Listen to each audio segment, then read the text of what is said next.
Alright, so I want to do my faves of the week. I was going to do an independent thoughts video, but that seemed like a lot of videos, and there really wasn't a whole lot that I wanted to talk about in that stuff. So, anyway, um, didn't mess with that. Um, but these are the top 10 books out of the whatever I read this week. Uh, I've been given a lot of crap to Escape from New York, so this issue I thought was a lot better, and I want to give a little bit of props to it over the fact that I feel that this was actually a really, really good issue and made me want to continue to read this series. And I was really on the fence about that. But the stuff that was going on in this issue with a little bit of more history about Snake Plissken and just who he is and everything, this almost is at this point kind of like at an Escape from LA standard, and I'm hoping that we can move that up and make it a little bit better, because the reason I was reading that series is because of the fact that I wanted a little more history on Pliskin, because Escape from New York, I said before, is one of my favorite movies, and so far, I'm kind of getting that. In that issue 3, I really got that. Next up was the names. Number 6 of 9. This issue, crazy liked. Everything that's kind of been building up, just as I thought that issue 5 was kind of a letdown, issue 6 came back strong, and yeah, I crazy enjoyed the names. I've said before, but anybody not reading this, it's basically like a story about like the, financial complex and this group of people called the Names, which go out and, regulate on people that aren't doing what they want to in the financial biz, and they're pretty evil. Although I did think that the art, and anybody that reads the Names maybe can, chime in, I thought the art in issue 6 was different, and I didn't check out the artist or anything, but it seemed odd to me. Issue number 10 of Nailbiter. This to me was surprise after surprise. I love Nailbiter, and this issue was a lot of different stuff going on that I really didn't expect to see happen. It had some awesome moments, and the way that it ended, I would have never, 10 issues into this series, I would have never guessed the way that issue 10 on this was going to end. But yeah, that was crazy good.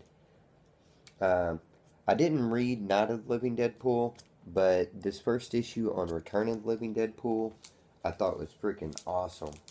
Um, I like the way that this world is all black and white, um, except for Deadpool, and that's kind of cool.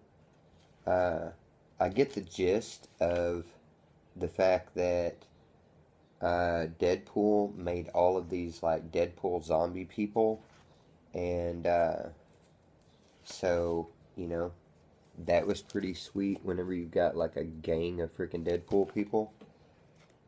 Um, this character that I can't freaking remember her name um, was really good. I thought they had a good back and forth throughout the issue, and just some really good stuff going on in this issue. I really, really enjoyed it. I ordered the Night of the Living Deadpool, so I can't wait to read that, because if if it's anything like that, and this is a Colin Bunn series. I don't know if Colin Bunn wrote the Night of the Living Deadpool, but I'm going to read anything Colin Bunn, so, got the last issue on Town Called Dragon. Um, I've read a lot of issues that don't seem like they wrap up, don't really end the way that I want them to. This issue was about 60 pages, and it closed up everything that there was going on in Town Called Dragon. Um, I couldn't have wished for a better last issue. Everything got wrapped up, and it was freaking awesome. Anybody that didn't read Town Called Dragon, it's a legendary title. I don't really know how they do their trades, but yeah, you should check out Town Called Dragon in trades if you like dragons or anything like that. My top 5 comics were The Woods. Really liked where this issue went, giving us a little bit of backstory on what's going on with the planet and the history of people that have gotten this, you know, awesome power that our main character has gotten. What is his name? It's funny I can't remember his name because I can almost always remember main characters' names. I want to say Quentin, but his name's not Quentin. But yeah, issue 10 on The Woods freaking was so good.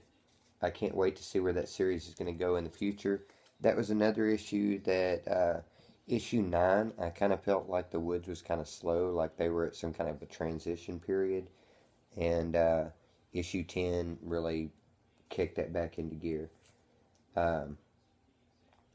Read Wolfman, my number 4. Another Colin Bunn. Love Jeremy Hahn's art in this.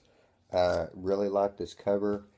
And yeah, story about a werewolf spirit that inhabits people and makes them kill for like 4 days and then goes away and inhabits somebody else. And yeah, this issue was really, really good.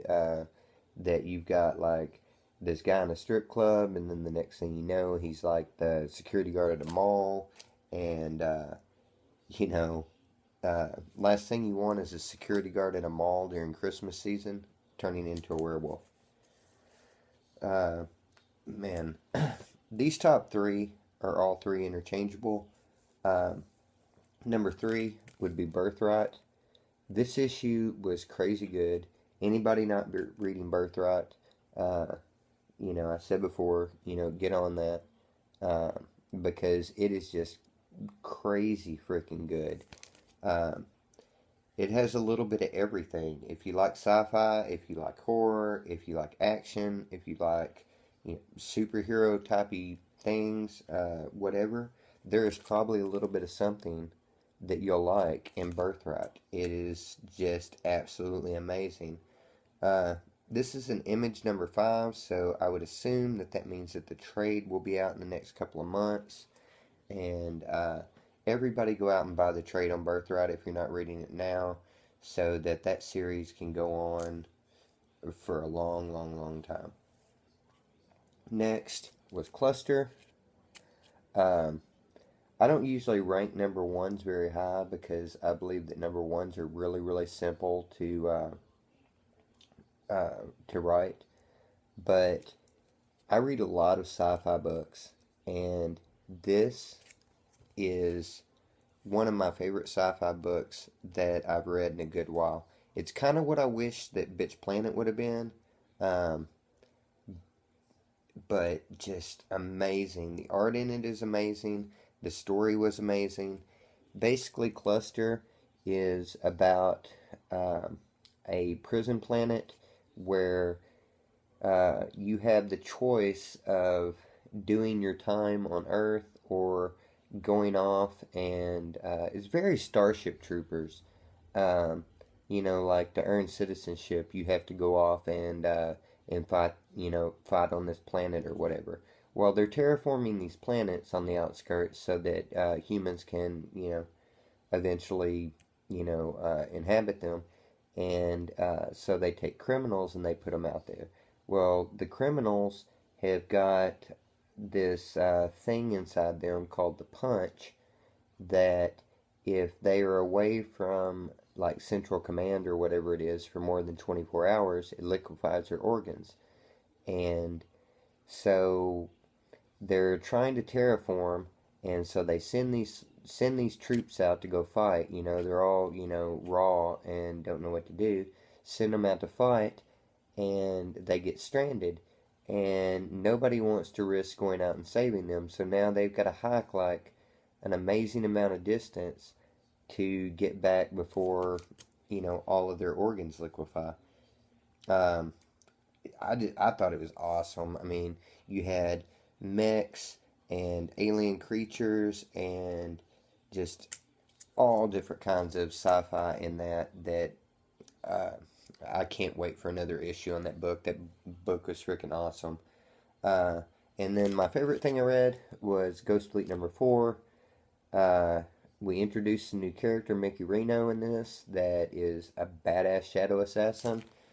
Um, you got a little bit of backstory, a little more backstory on what's going on with everybody else, and the leader of the Ghost Fleet, and Trace, and just everything that's going on. And there was a big twist at the end of this one that kind of was I just couldn't believe it. What truck? Uh, Unless you read Ghost Fleet, that doesn't, I guess, isn't a spoiler because, yeah. But, there was just some awesome art in this, and the story in this continues to just, Donny Cates knocking it out of the park. I heard, or I saw on Twitter today that he's going to be doing a story for Marvel on this whole,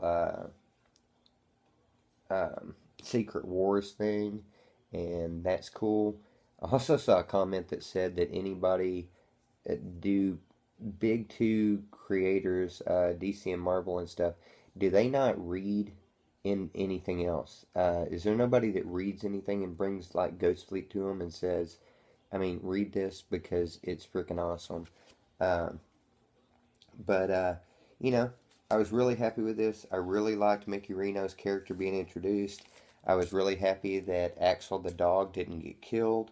And, all in all, it was a really, really good week for comics. And, anyway,